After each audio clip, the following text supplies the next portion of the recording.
Hello everybody, this is Tony Viper. So after nearly 1,000 hours of playing DCS and trying everything I could to make it feel as realistic as it is possible, I feel like I'm in a comfortable place that I feel like I'm able to do anything I want inside any jet. So I was like, if I feel comfortable, why not make a video and show others like what I did and what I learned after 1,000 hours that makes it easier for me to fly the planes now. So let me first jump inside the plane and show you guys what problems you face in DCS that forced me to build the things around me that exist now. So this video is not scripted. Obviously, I'm going to edit it so I don't waste your time on like loadings and things like that, but bear with me. So I'm going to show first like things that you're going to face in the DCS. The second I'm going to show like what things that you could do to make these tasks easier for you. And finally, I'm going to show how you could do these things on VR because in VR it's different because you can't see the outside world. Therefore, you cannot see the buttons in front of you. I have a friendly in front of me. We're not going to shoot him, but I'm going to use him as example on what to do. So ignore I'm in the air right now because these are the things that I'll do when I'm on the ground. So first I would set my displays. The first button you're going to use is select AMRAM. I'm going to show this what I use for this later. So I'm going to click on AMRAM. So the AMRAM page comes here. First I do 4 bars. I go to high because usually you face people that come towards you in the air. I do 80 miles just so I could see even behind like 40 nautical miles. If there are enemies, I could see them before I'm in the danger of usually danger starts at the 40 miles. Next, I do 32 seconds on data. That makes the targets last for 32 seconds even if you lose luck on them.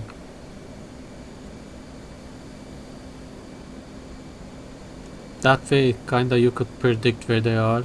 Actually, the display predicts where they are, so it makes it easier for you to find them. After all that is done, I'm going to place the set. Now that's saved. The next thing I do is I press get DCS menu is kinda going stupid, but what I'm pressing is Sidewinder, this one. That way I'm going to set up my 9x's, so if it's like close fight, I'm going to be ready for that. I will go to 6 bars. This one doesn't matter because it's side. Actually, kind of matters because you're finding them with radar still. You're going to go to lower. I would go for 20 because sometimes they escape and you have to come back and increase the distance, and that's kind of hard. So 20 is fine. Could go for 10 because it's close fight. Same with data. You don't need 80. It's going to be 20 because they're right in front of you somewhere on you're never gonna face somebody this way if you're sidewind, if you're fighting with IR missiles. So 20 is fine.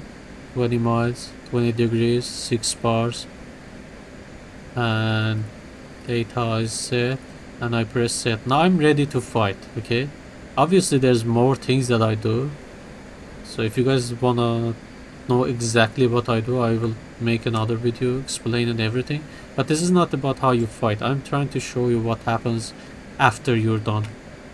Now that we took off, okay, that Hornet was being stupid, so I had to change it to actually a bandit Russian MiG-21. It's somewhere around 50 nautical miles away from me. Nothing is changed. We're just gonna go to AMRAM page again and search for the bandit.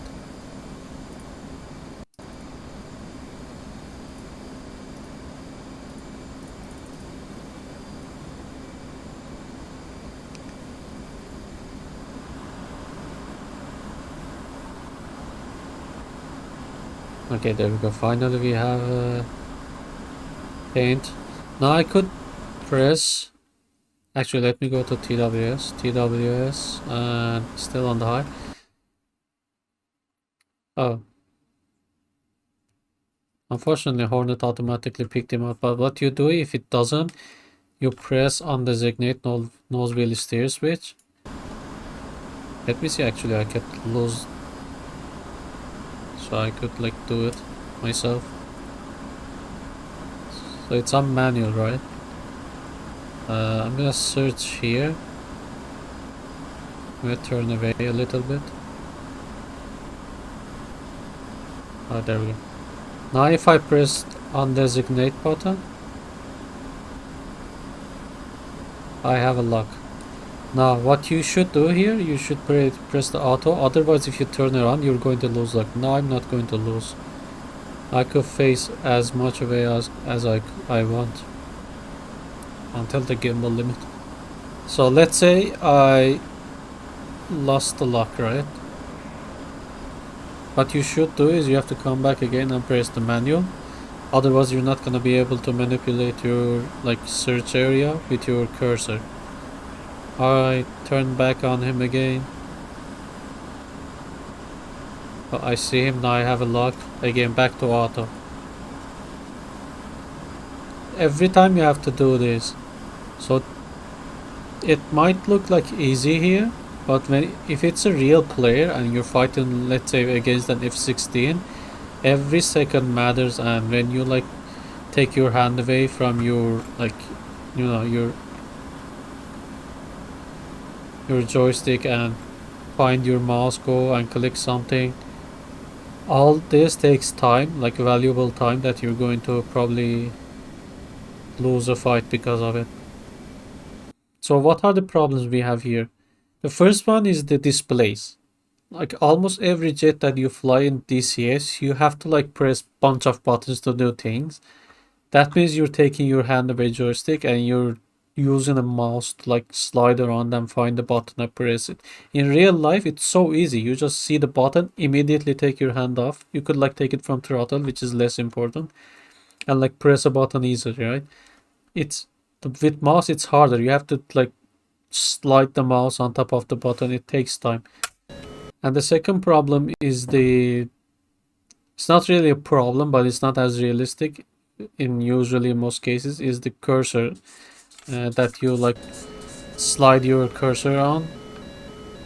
See how smooth I could go up and down. Usually people pay like thousands of dollars for HOTAS to do this. So I have a fix for that too, like a cheap fix. So let me, hold on, my dog wants to go outside.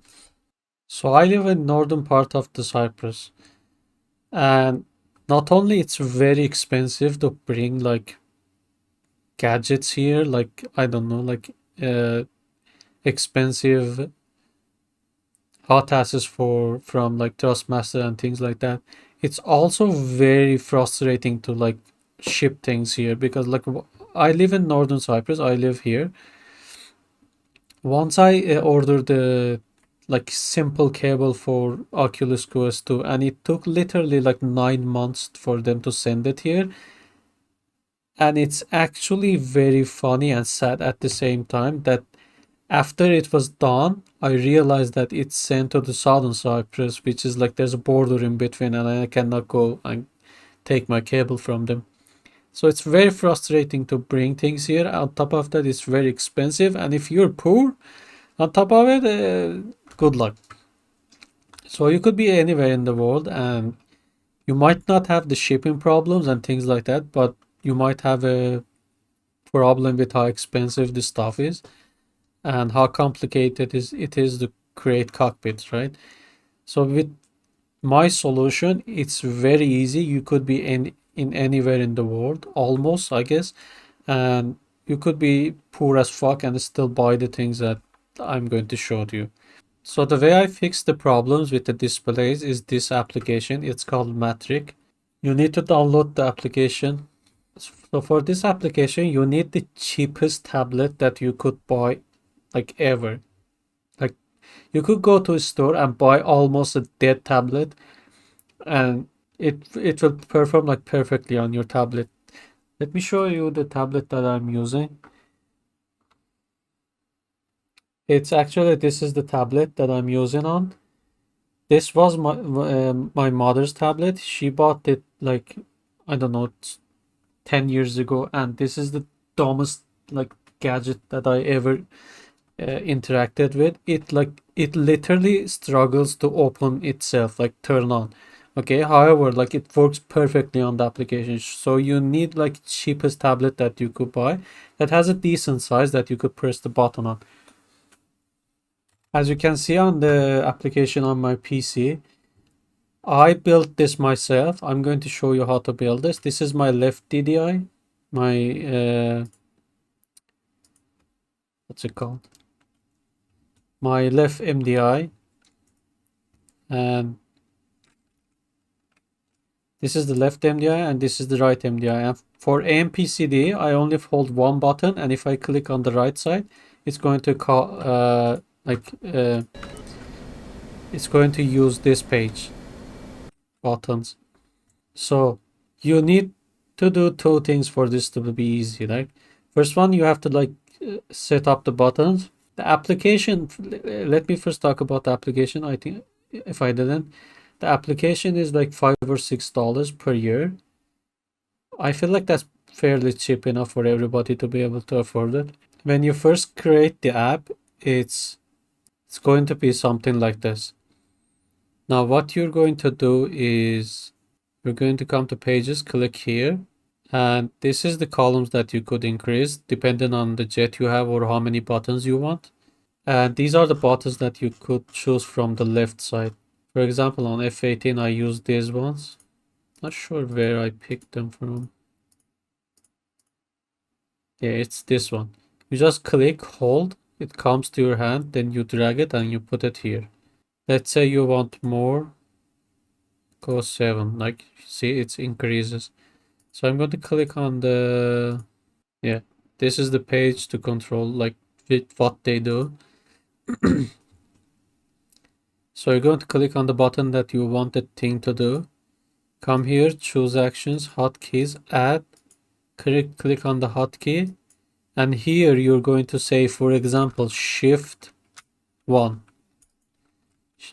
Shift 1, right?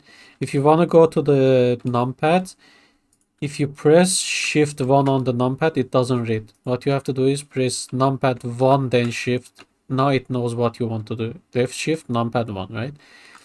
Things that you could do is you could use shift, you could use control 1, you could use alt 1, and you could, I'm not sure if it does understand the right side. It does.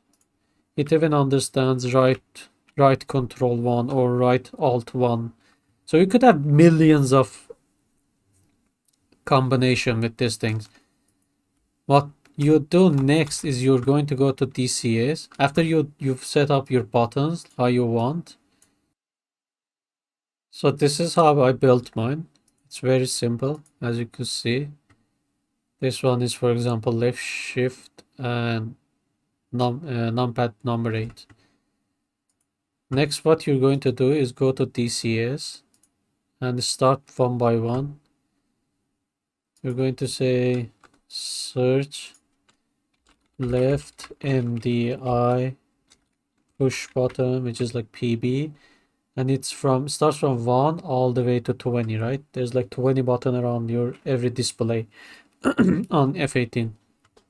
And it's very simple, like left shift 1, for the 1, left shift 2 for 2, all the way to 10 is left shift 0. Once you go to 11, you're going to go to your numpads. Left shift numpad 1 is 11, all the way to left shift numpad 0 for 20. That's all 20 buttons on your left DDI or left MDI. For right MDIs, right shift 1. It's the same thing but with right shift. You're going to one by one add this to DCS and to your metric. It's gonna take a little bit of time, but it's worth it at the end. And when it comes to AMPCD, if you watch the controls here. The right side looks like actually I'm pressing the right MDI buttons, but with one button extra here, right? And that buttons is the button that I'm going to finally show the things that I have on my HOTAS. Come to my setup and see what I have here. So Logitech 3D, the cheapest and easiest joystick that you could find on the entire planet. This is from a yoke. Let me see if I can find the name of it actually.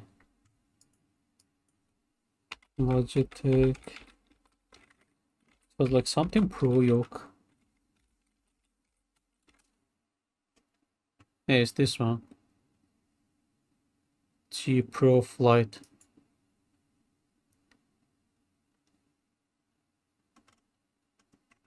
It's not that cheap. Honestly, if you don't want to use this, you could just use the lever on your joystick for throttle. I just use this for my throttle, nothing else, and some buttons down here. The main the yoke here, it's actually up there and I don't touch it. I only use this part here. And if you notice, there's a PS4 controller here that I literally use like bandages to like glue it around this. It's even moving.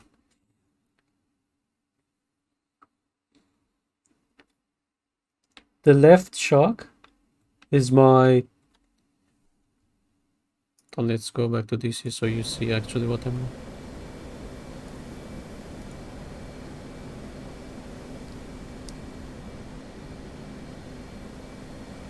So this is the matrix app I told you about. This is paper. I literally cut the paper.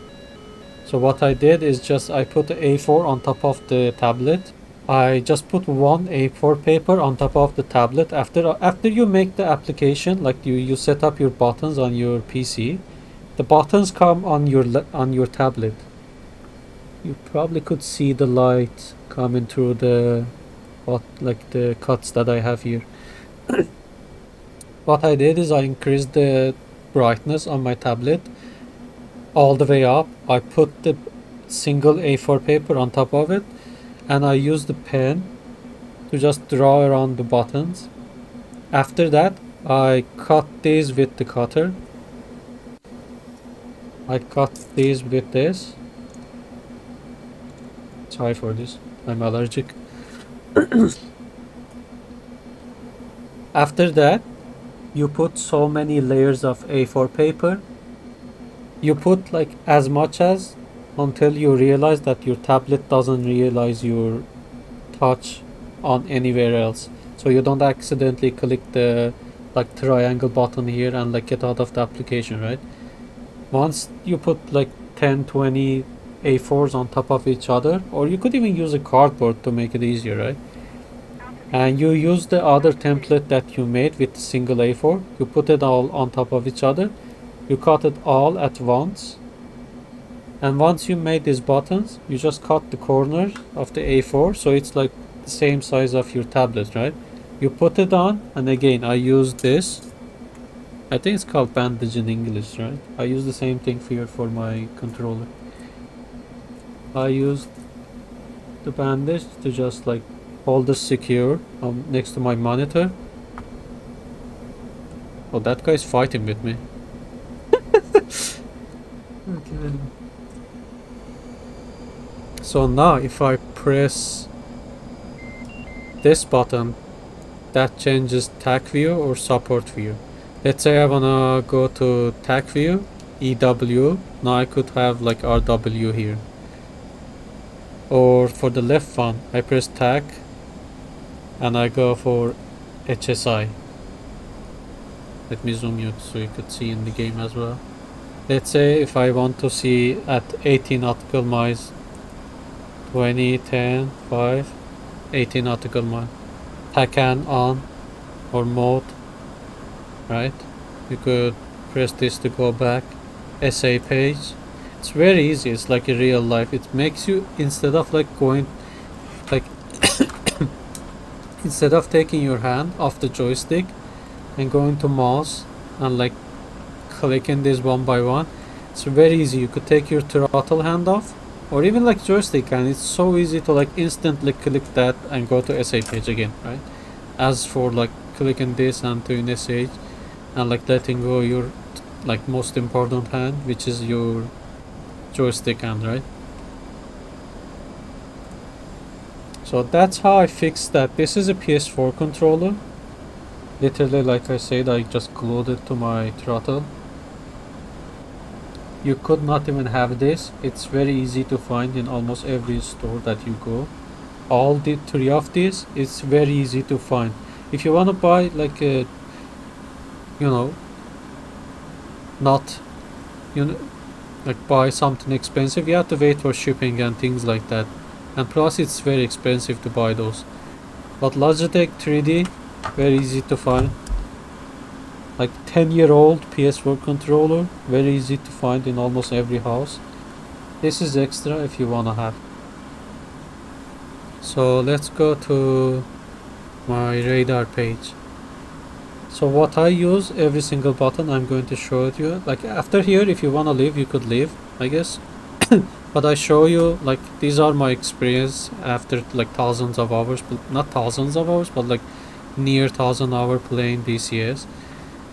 So if you want to use the same buttons, I guess this is, for me, this is the, actually I'm going to show you, I forgot that I need to show you how I do on the VR2.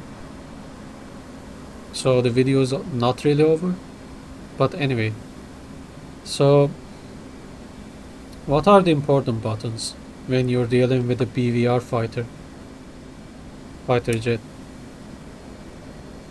The important buttons are your sensor control switches, which I used like these keys here, like your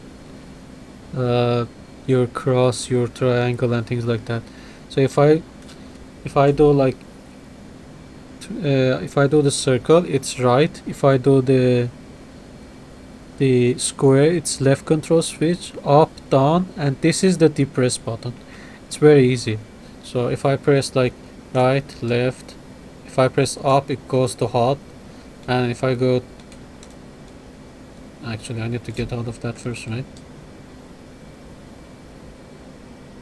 And if I go down, it goes to AMPCD. If I go to right, it's TDI, like the right MDI, left MDI. So that's your, I'm sorry, I was showing out the phone. So left, so square for left, right, down for AMPCD, up for hot. Now it's on hot. I could like look around and lock people. This one is for my TDC. I need to get out of the hot so I could use TDC. So this is TDC, very easy and realistic. In real life, this is an access button, not a normal button. So you could go as slow as you want, or as fast as you want. This button is the TDC lock. So let's say I'm on TWS, I press TWS here, and let's say I wanna go to spotlight mode. I hold this button, TDC lock button, I let it go. Now wherever I go, the search is going to go there, right? Don't even have to touch this now. This is Hornet's spotlight mode. So let me show on the buttons as well. So why is it so dumb, the control button? Okay.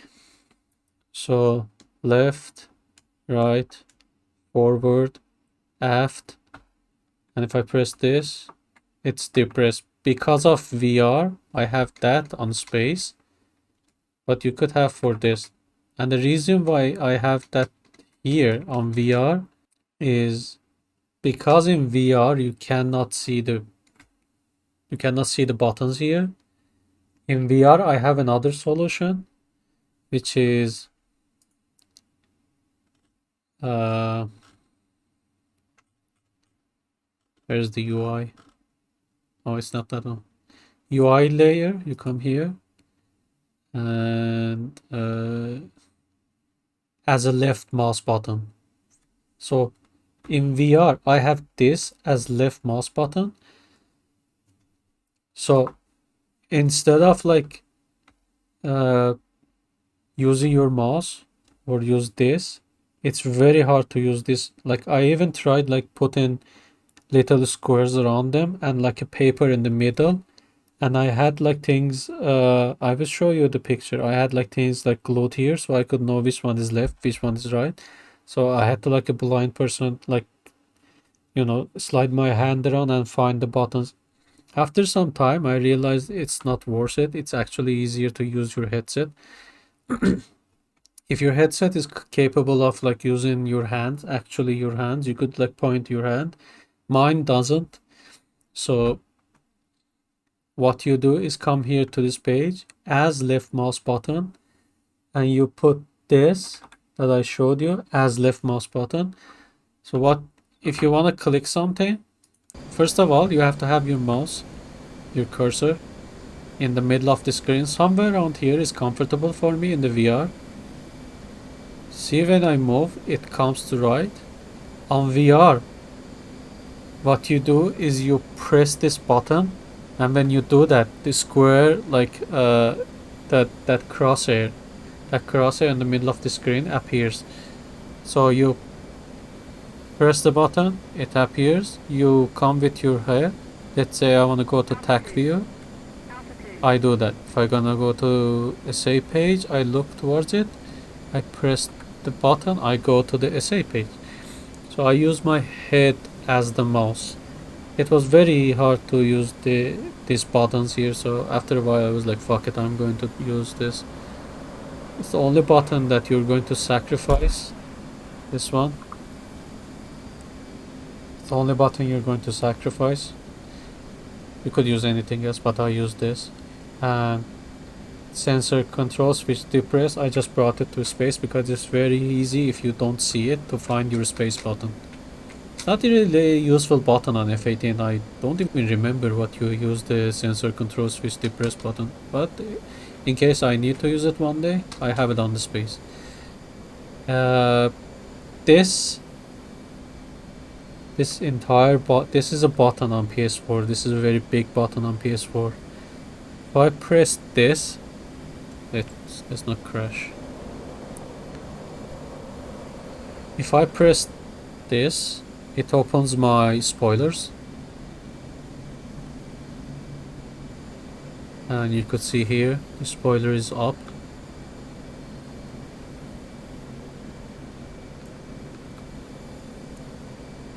Oh, I have the, that's why. So this is a spoiler. These are spoilers as well on the left side. So if I press up button here, it closes my spoiler. If I press down, it opens it again.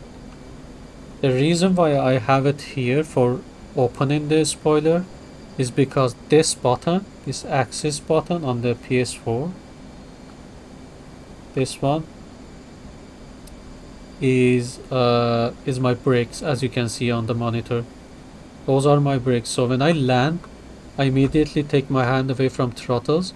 I press this to open the spoiler, and this, my brakes, at the same time. I hold them together, because on landing you don't want to focus if you're pressing the spoiler, if your spoiler is half opened or not. You just want it to open all the way open as much as it can, and hold the brakes as much as you want, because with your joystick hand you're trying to like hold the airplane in the middle of the, you know, in the middle of the runway. So that's my retract, that's my spoiler on. This is my brake. Like I said, this is TDC, this is lock TDC, TDC depressed. These buttons are very important, and that's why I have them here. If you press up, it's gone. If you press left, it's sidewinder, as you can hear. If If you press right, oh,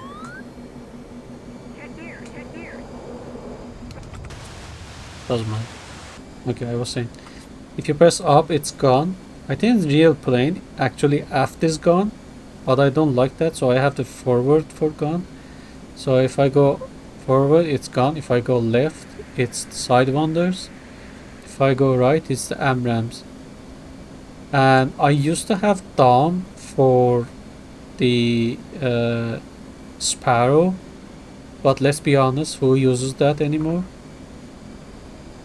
So instead what I did is you go to options, you go to adjust controls, and you press modifiers and you add modifier. Modifier is like something like your left shift, your left control, left alt, and left Windows buttons, things like that. This button is the down button. When I press that, nothing happens. But it's a modifier, so actually let me remember what I use that for.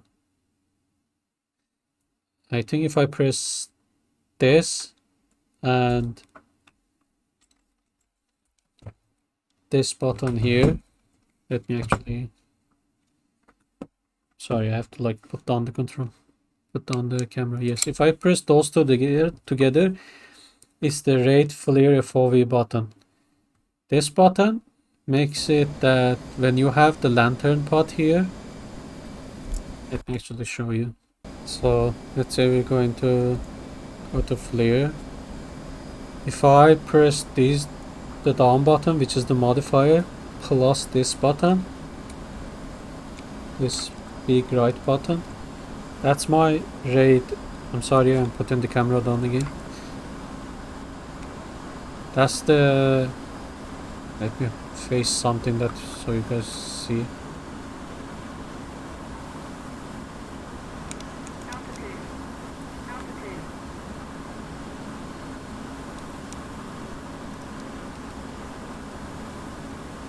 Oh, because I didn't have the sensor control switch.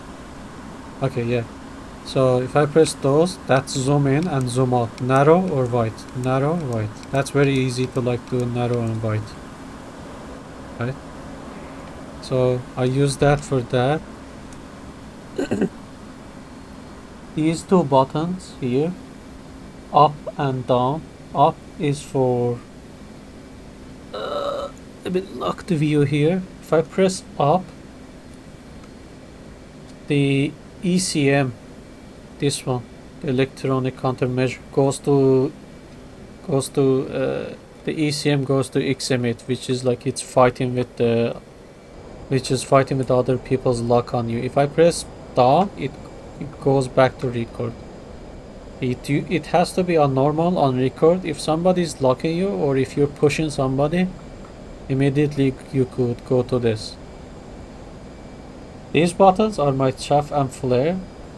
The reason why, in my opinion, I have chaff and flare on the middle instead of this one, which is like easier to use for me, is because usually you have like programs on the F18, even on F16, that you could have programs for dispensing like chaff and flare. So all you have to do is like literally press like once, and the program is going to do its thing. Then you could like go back to flying the airplane. Like I said, this is spoilers, spoiler open and close. If the shock button, if I press it, the PlayStation buttons shocks, you could like press them. Don't know if you can see it or not really. But if you press them, that's cage and uncage button, and that's useful on your Mavericks. So if you press uncage, it's going to go to the lock that you have on your lantern, for example. Let me show an example. So I'm going to go to flare, and this button is nose wheel disengage. If I press it twice, actually I have to first go to sensor control switch right. Now I could press that twice, one more time, and I have the, now I could look wherever I want. This button, these two, are for radar elevation. This one. Radar elevation up and down. Remember, if I press the modifier button with this one, it's the rate FLIR FOV button. But on normal, it's the radar elevation. If you have the lantern pod on, instead of radar elevation, you could just zoom in and zoom out. Let's say I want to lock there, I press this button to lock it. And I have Mavericks on the left side, right? So if you go to the Maverick page and you go to sensor control switch left, if you have a lock on somewhere, all you have to do is press this button and it uncages the Maverick towards the place that you have the lock on.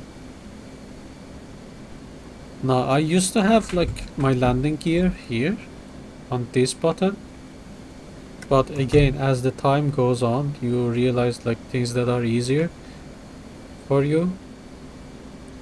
So my numpad 1 is flaps auto, 2 is half, and 3 is full. And this button, this enter button, is for my gears. The reason why I have that is on F18, when you're on the ground and you're taking off, so you usually take off with 2 flaps like on half, and you're already trimmed, right? So when aircraft takes off on F18, it tends to like, see, I'm not even touching the joystick. See how much it's pulling up? That's because of the flaps and the gear. So the reason why I have it on here, on next to each other, right next to each other here, is because whilst the moment my gears are off the ground, I immediately press 1 and gear at the same time. That way it doesn't go that high, and you could like push it down to like kind of take off with how normal F18 looks in real life. And this is my taxi light button. Let me see if I can show. That's taxi light. So that way all these 3 things that are important, your flaps, let's say you're landing, immediately flaps 3, gear down, and taxi lights on, right? So these 3 are right next to each other. You just go 3, enter, taxi lights on, and all 3 are done, are working now. This button on Logitech all the way up, this is my pilot salute button. It's this one. That way when you're taking off from the carrier, if you just press this, they let you go.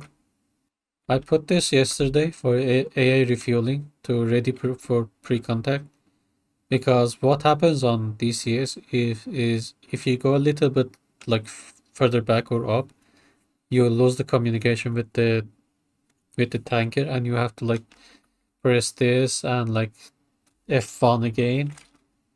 2 separate buttons that you need to go all the way up your keyboard. So if you press that, immediately ready pre-contact, just let me fucking refuel. ATC, engage, disengage. You could kinda use it with, this is the ATC button. It's auto throttle. It's kinda useful, a little, when you refuel it. Like I said, I used to use this for landing gear and this for my taxi light, but I feel like these are better. As the time goes on, I realize these are easier. Number 6 is for my wheel brake. Reason why I have that as wheel brake is because when you're on the ground, let's say there's another aircraft right next to you and you want to take off together. If you have your hands on the throttle, it's hard to hold the brake at the same time. So what I do is I hold the 6 with my right hand, because I don't need the joystick, I'm just stationary, right? I hold the 6, brakes are on, and with my left hand I go as much as needed. The moment we need to like let it go, I let go of my 6 and I go back to joystick, full throttle, and we're taking off together. And that's why I have brakes again on the number 6. Let me see if there's any other button. I have this, like this dot button for my track IR reset position. For me it feels like easier. It's the same button for my VR reset position as well. You could use one button for two things. I had to quit to show the settings from outside because DCS like bottom menus were working. So this is my trim button. Down is for climbing. Push for descent, left, right. It's very easy. This is for weapon release. This is how you drop your bombs. This one is autopilot, nose wheel, steering disengage. Now some people might put the drop bomb here, and if you want, like, you could choose the autopilot button, this one. But in my opinion, after so many hours of playing DCS, nose wheel steering disengage button is much more important than dropping the bombs, because you're using this so many times. For example, there's a missile on you, and or there's like you're fighting with an aircraft on like close quarters, and you're fighting a Fox 2 fight, and he shoots a missile at you, or you want to like gain an advantage on him with F-18. If you hold this, the aircraft G limit goes from 7.5 G to 9 G. So if you push this, and if you push this button and pull the joystick, you could turn around much faster. So your naturally hand position is like this. That's why this button is more important than this. And I have the drop bomb here instead of this. This is as usual gun trigger.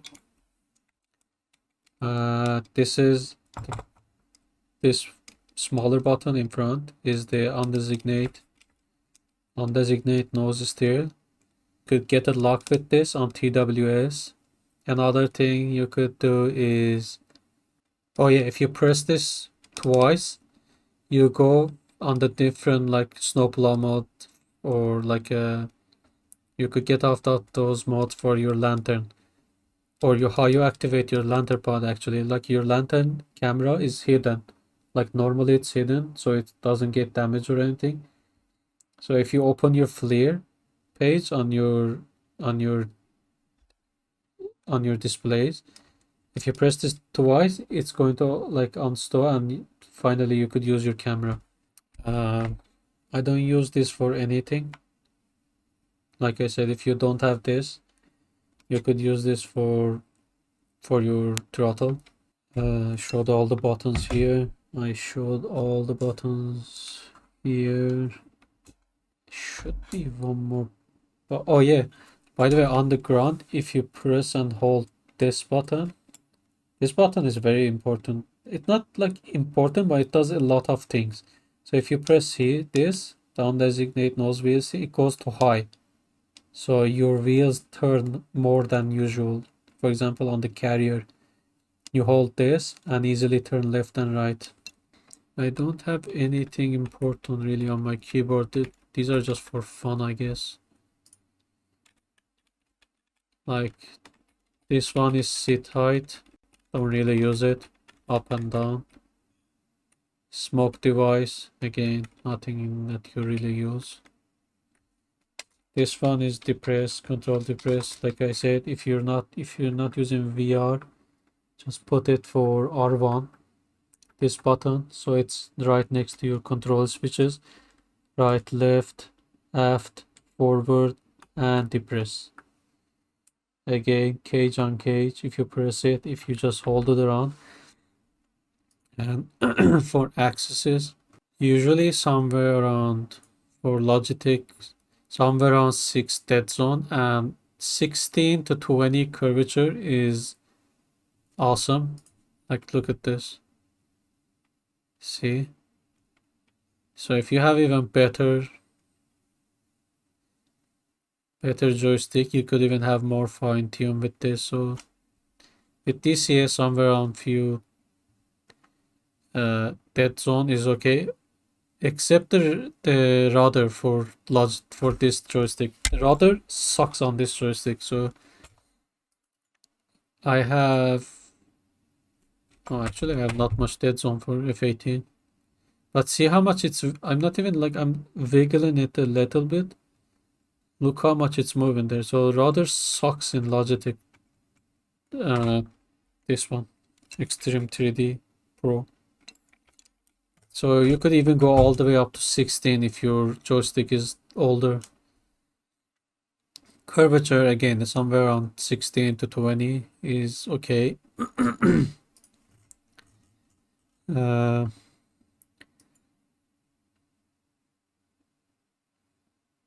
Oh yeah, this is the throttle designator, like I said. Left, right, up and down. The only thing you need to do for these ones is the dead zone. You don't really need to have curvature. If you want to have curvature, fine, have it, but dead zone is important. Thrust left and right. I usually have it on just one, but if I'm like doing maneuvers and like trying to be funny, I have it on this one and this one. That way, if I like to, for example, if I want to have a flat spin, I do this and I cut this and you have easy flat spin. Wheel brake, this one. What you should do, what the fuck? What you do is you put it on slider and you give a little bit of curvature. So it's like when you press a little bit, see how little it moves? If you press, so it's, you know, it's easy to control. At the end, you invert it for F18 because it's inverted. Otherwise, it's going to be full brake like this and no brake if you press it. And that's why you invert it. Zoom view. For this one, I used to have a Logitech G29 and I had the pedals underneath, like right next to my feet. So I used to use the gas pedal for zoom view. It's much better. It's actually so much good to use Logitech G29 steering wheel for racing games, pedal for zooming in. However, how I sit on my chair is I sit like this. I sit like this. I never have my feet on the ground like normal people. So it's very hard for someone lazy like me to like use its feet to zoom in and zoom out. So I use this for zooming in, as you can see. And in order to have it like stay on a normal like FOV, you have no curvature, you have it on slider, and you bring the saturation to somewhere around 70-75.